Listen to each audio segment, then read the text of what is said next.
Você pode não seguir uma religião, mas não dá para negar a influência da Bíblia. É o livro mais lido, estudado e traduzido da história da humanidade. Cheio de histórias incríveis, seu impacto vai muito além da fé espiritual. Ela traz relatos que atravessam milhares de anos, desde o Antigo Testamento até o Novo. Mas e se eu te dissesse que a ciência moderna já confirmou várias dessas histórias antigas? Isso mesmo. Mesmo depois de centenas de anos, descobertas arqueológicas, documentos históricos e análises científicas continuam alinhando-se com o que está escrito na Bíblia. Afinal, ele não permaneceu no túmulo. Ele voltou à vida. Então se prepare, porque neste vídeo vamos mergulhar em 10 eventos bíblicos que a ciência confirmou. E alguns deles podem realmente te surpreender. Vamos começar com a ciência por trás da Arca de Noé. Em 2014, 4 estudantes de física da Universidade de Leicester, no Reino Unido, realizaram um projeto impressionante que chamou a atenção tanto de cientistas quanto de pessoas religiosas. O objetivo ousado deles?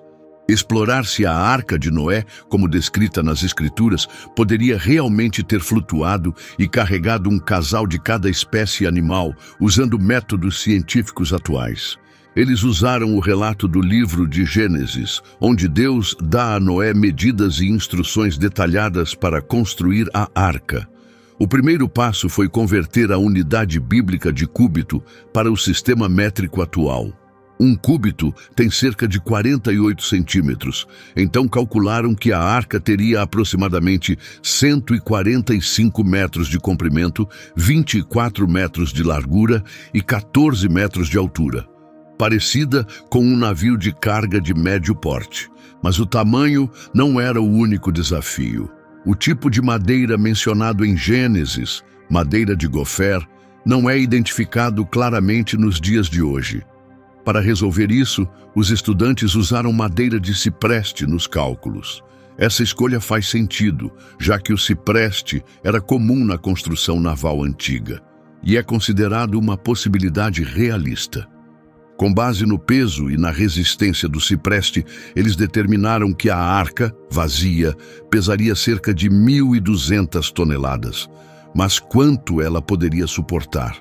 Eles aplicaram o princípio de Arquimedes, que ajuda a calcular se um objeto pode flutuar. Segundo os números deles, a arca suportaria até 50.000 toneladas antes de afundar. Isso seria suficiente para acomodar 2 exemplares de cada espécie terrestre conhecida na época, além de comida, água e espaço para a família de Noé, exatamente como descrito na Bíblia.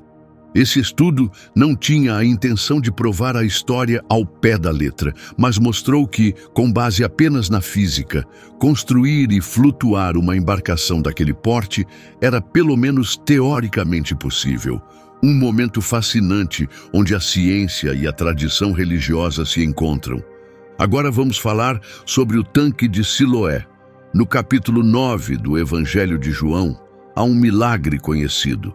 Jesus cura um homem cego de nascimento.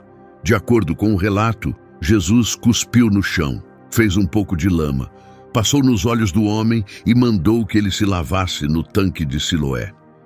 Durante séculos, muitos debateram se esse tanque era apenas simbólico ou se realmente existiu.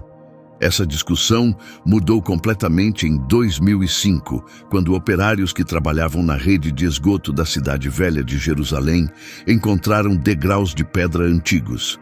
Arqueólogos foram chamados rapidamente e as escavações revelaram algo extraordinário, um reservatório de água da época do Segundo Templo. Suas características batiam com as descritas pelo apóstolo João. Essa descoberta não só confirmou a existência real do tanque de Siloé, como também deu forte apoio arqueológico ao local onde Jesus teria curado o cego. O tanque foi encontrado exatamente onde a Bíblia indica, na parte sul da antiga Jerusalém, no caminho que levava do tanque ao templo. Seu design reflete os sistemas de água típicos daquela época.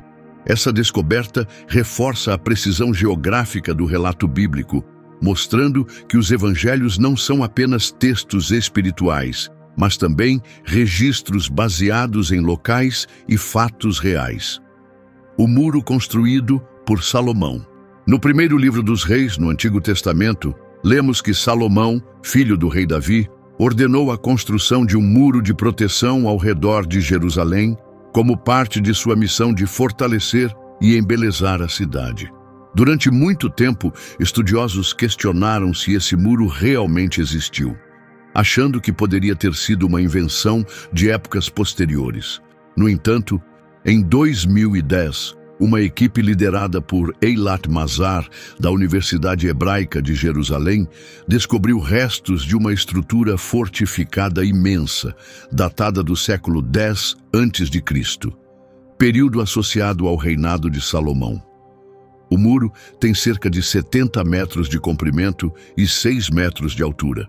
Foi encontrado na região de Ofel, entre a antiga cidade de Davi e a borda sul do Monte do Templo, um local de grande importância histórica e religiosa para o povo judeu. Junto ao muro, a equipe também encontrou o que parece ser uma guarita e partes de uma torre, sugerindo um sistema defensivo complexo para proteger a cidade contra ataques. Essas descobertas reforçam o relato bíblico e desafiam a ideia de que Jerusalém, no século X a.C., era apenas uma vila insignificante. Para quem estuda a Bíblia, esse muro é uma prova sólida que liga as Escrituras a eventos reais, indicando que a cidade já tinha defesas sofisticadas na época de Salomão. A história de Babel.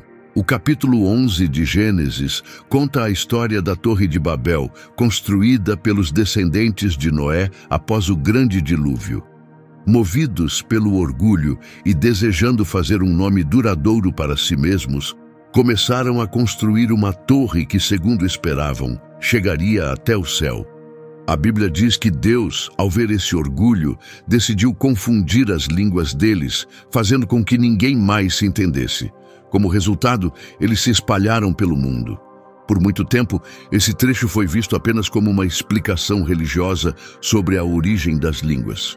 Com o passar dos anos, muitos passaram a considerar a Torre de Babel como algo simbólico, não literal. Uma descoberta arqueológica impressionante pode oferecer uma nova perspectiva sobre essa história tão conhecida. Cerca de 100 anos atrás, nas ruínas da antiga Babilônia, localizada no atual Iraque, foi encontrada uma tábua de pedra. Recentemente, estudiosos voltaram a examinar esse artefato com um novo olhar. A tábua mostra uma estrutura em degraus desenhada com detalhes, junto a um homem segurando uma lança e usando um chapéu alto e pontudo. O professor Andrew George, da Universidade de Londres, analisou cuidadosamente a tábua e encontrou uma referência à palavra zigurate. Esses eram templos religiosos típicos da Mesopotâmia, geralmente construídos em forma de pirâmides com vários andares. A torre, no desenho, possui 7 níveis distintos.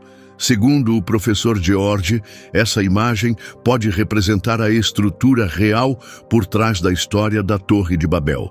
Ele também acredita que o homem ilustrado seja Nabucodonosor II, o rei da Babilônia conhecido por seus grandes projetos de construção, incluindo a reconstrução de zigurates por todo o império.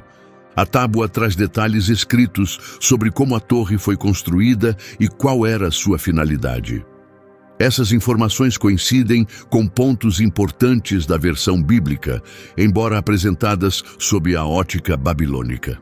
Essa semelhança entre a evidência antiga e o relato das Escrituras reacendeu o interesse na ideia de que a Torre de Babel possa ter sido uma estrutura real. O que por muito tempo foi considerado mito pode, na verdade, ter sido um evento histórico, reinterpretado pelos hebreus para transmitir mensagens espirituais mais profundas, destacando a soberania de Deus e os limites da ambição humana.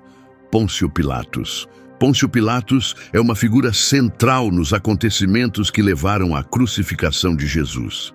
Ele era o oficial romano responsável pela Judéia, E os evangelhos relatam que permitiu que Jesus fosse executado. Por muito tempo, críticos duvidaram da existência real de Pilatos, já que não havia provas fora das escrituras cristãs. Mas isso mudou em 1961, quando arqueólogos liderados pelo Dr. Antônio Frova fizeram uma descoberta importante nas ruínas de Cesareia Marítima, uma cidade romana localizada na costa mediterrânea de Israel. Eles encontraram uma placa de pedra com um texto em latim que menciona claramente Pilatos. Esse bloco de calcário, com cerca de 80 centímetros de largura e 67 centímetros de altura, está hoje no Museu de Israel, em Jerusalém.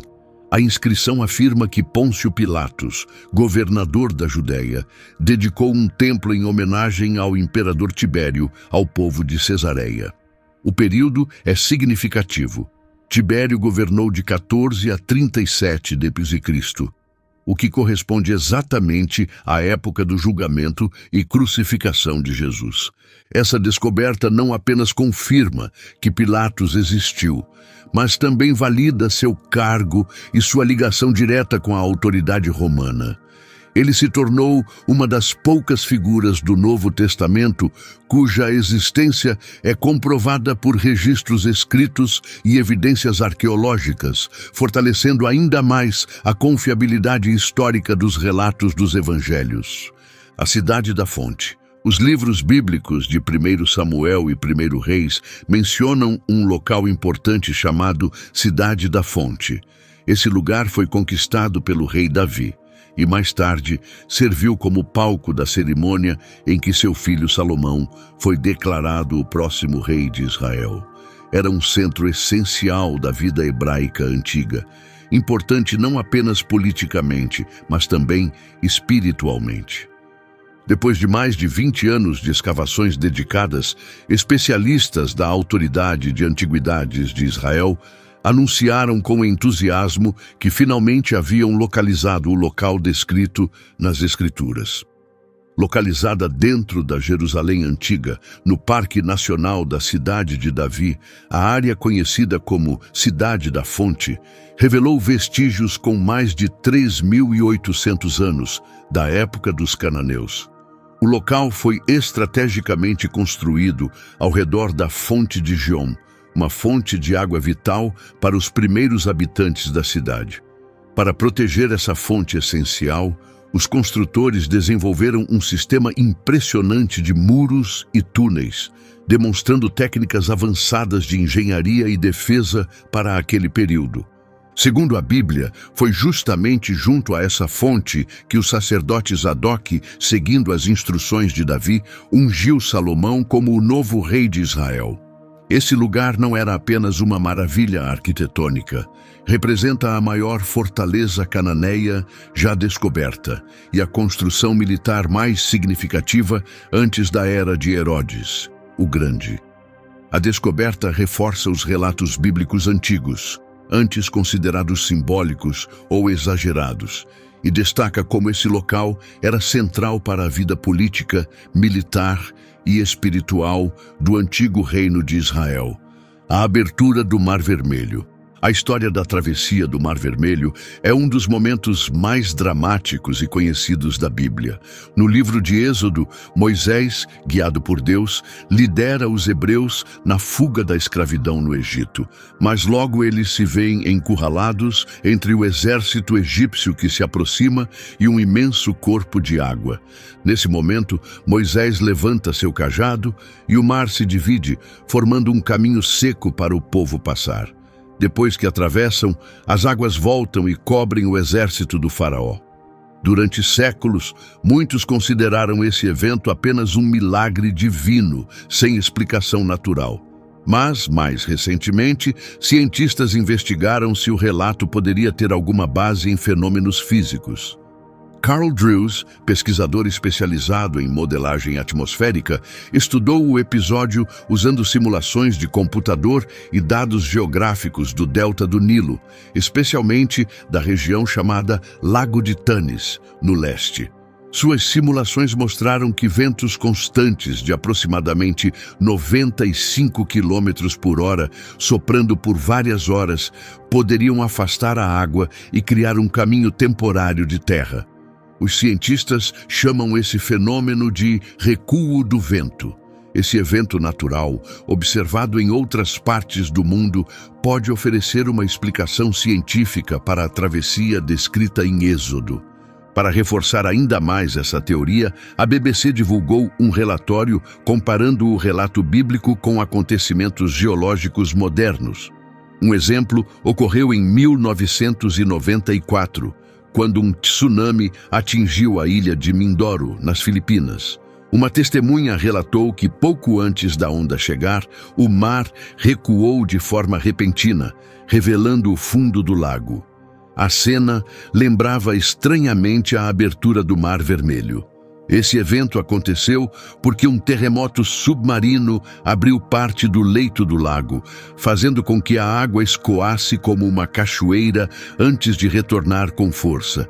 Essas descobertas apoiam a ideia de que, embora os milagres descritos na Bíblia carreguem mensagens espirituais profundas, fenômenos naturais podem ter sido usados para realizar propósitos divinos. Isso mostra que fé e investigação científica nem sempre estão em oposição. Na verdade, às vezes elas se complementam e se fortalecem mutuamente. A queda de Jericó. Uma das cenas mais marcantes do Antigo Testamento é a queda das muralhas de Jericó, descrita no capítulo 6 de Josué. Depois de atravessar o Rio Jordão, os israelitas enfrentaram seu primeiro grande desafio, a cidade fortificada de Jericó. A estratégia descrita nas Escrituras era incomum. Durante 6 dias, eles rodearam a cidade uma vez por dia, em silêncio, tocando trombetas feitas de chifres de carneiro. No 7º dia, marcharam ao redor 7 vezes e, após a última volta, o povo gritou bem alto enquanto as trombetas soavam. Nesse momento, as muralhas da cidade desabaram, permitindo que eles tomassem Jericó. No século XX, escavações feitas por arqueólogos como Ernest Selling, Carl Watzinger e mais tarde Kathleen Kenyon revelaram ruínas da antiga Jericó, considerada uma das cidades fortificadas mais antigas do mundo, datada de até 8.000 anos antes de Cristo. Kenyon, embora inicialmente cética em relação à conexão bíblica, encontrou sinais de destruição que sugerem um colapso repentino das muralhas defensivas da cidade. Depois, na década de 1990, o arqueólogo Dr. Bryant Wood reanalisou o local com métodos mais modernos e chegou a uma conclusão diferente. Ele datou a destruição por volta de 1400 a.C., período tradicionalmente associado a Josué. Entre os artefatos encontrados estavam muros derrubados para fora, o que é raro em combates tradicionais, além de potes ainda cheios de grãos. Isso indica que a cidade caiu rapidamente, provavelmente durante a colheita, antes que um cerco prolongado pudesse esgotar os recursos da população. Esses detalhes se alinham perfeitamente com a narrativa bíblica. Uma vitória repentina, sem batalha longa e sem saque em grande escala. Essas descobertas dão força ao relato das Escrituras e mostram como a arqueologia pode confirmar momentos históricos registrados nos textos religiosos. O exílio babilônico. Outro capítulo fundamental da Bíblia é o exílio do povo judeu na Babilônia, um evento importante descrito nos livros de Reis, Jeremias, Lamentações e Daniel. O exílio aconteceu após a queda de Jerusalém e a destruição do primeiro templo no ano 586 a.C. Esse período marcou uma transformação profunda na vida política e espiritual da nação. Durante muito tempo, historiadores questionaram a dimensão e a exatidão desse exílio. Mas diversas descobertas arqueológicas no atual território do Iraque mudaram essa visão. Entre as mais significativas estão registros administrativos, conhecidos como tábuas babilônicas, encontrados nas antigas cidades de Nippur, Babilônia e Ur. Essas tábuas de argila trazem listas e registros que mencionam prisioneiros judeus, muitos com nomes hebraicos idênticos aos citados na Bíblia. Uma descoberta especialmente importante foi a Tábua de Joaquim, achada em 1899, mas estudada em detalhes apenas anos depois.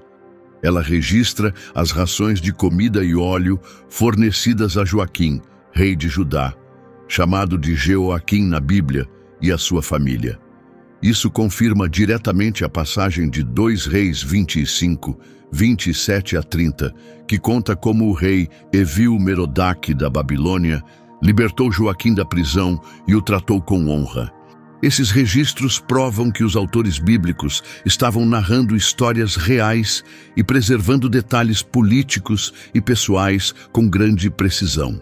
A evidência arqueológica reforça a confiabilidade da Bíblia como um documento baseado tanto na fé quanto em eventos concretos. O que antes era visto por alguns como exagero teológico, o exílio na Babilônia, hoje é considerado um dos eventos antigos mais bem confirmados pela arqueologia. Descobertas e comparações históricas provaram sua veracidade, dando forte apoio ao relato bíblico. A cruz que era de Barrabás. Chegando ao Novo Testamento, encontramos o momento mais forte e significativo da história cristã: a crucificação de Jesus Cristo. Embora muitos saibam que Jesus foi condenado a morrer na cruz, poucos conhecem um detalhe marcante que revela algo ainda mais profundo. A cruz em que ele foi executado não era para ele. De acordo com os costumes romanos e registros históricos, as cruzes eram feitas sob medida para o tamanho físico de cada condenado. Isso tornava a punição ainda mais pessoal e dolorosa. Na época da sentença de Jesus, havia outro homem condenado à morte chamado Barrabás. Ele havia sido considerado culpado por assassinato e rebelião. Os evangelhos contam que a multidão foi questionada sobre quem deveria ser libertado, Jesus ou Barrabás. Sob pressão, eles escolheram soltar o criminoso. Isso significava que Jesus seria pregado na cruz feita especificamente para Barrabás. E esse fato carrega um peso simbólico imenso. Segundo a tradição cristã antiga, quando os soldados começaram a fixar Jesus na cruz, tiveram dificuldade com o braço esquerdo. Como a cruz havia sido feita para um homem maior, eles precisaram puxar o braço de Jesus com força, deslocando-o no processo. Esse momento doloroso foi uma prova física de que a cruz literalmente não era para ele. Aqui vemos uma das verdades mais profundas da mensagem cristã. A cruz de Barrabás se torna um símbolo da culpa de toda a humanidade. O nome dele, vindo do aramaico Baraba, significa filho do Pai. Espiritualmente, todos nós somos filhos e filhas do Pai.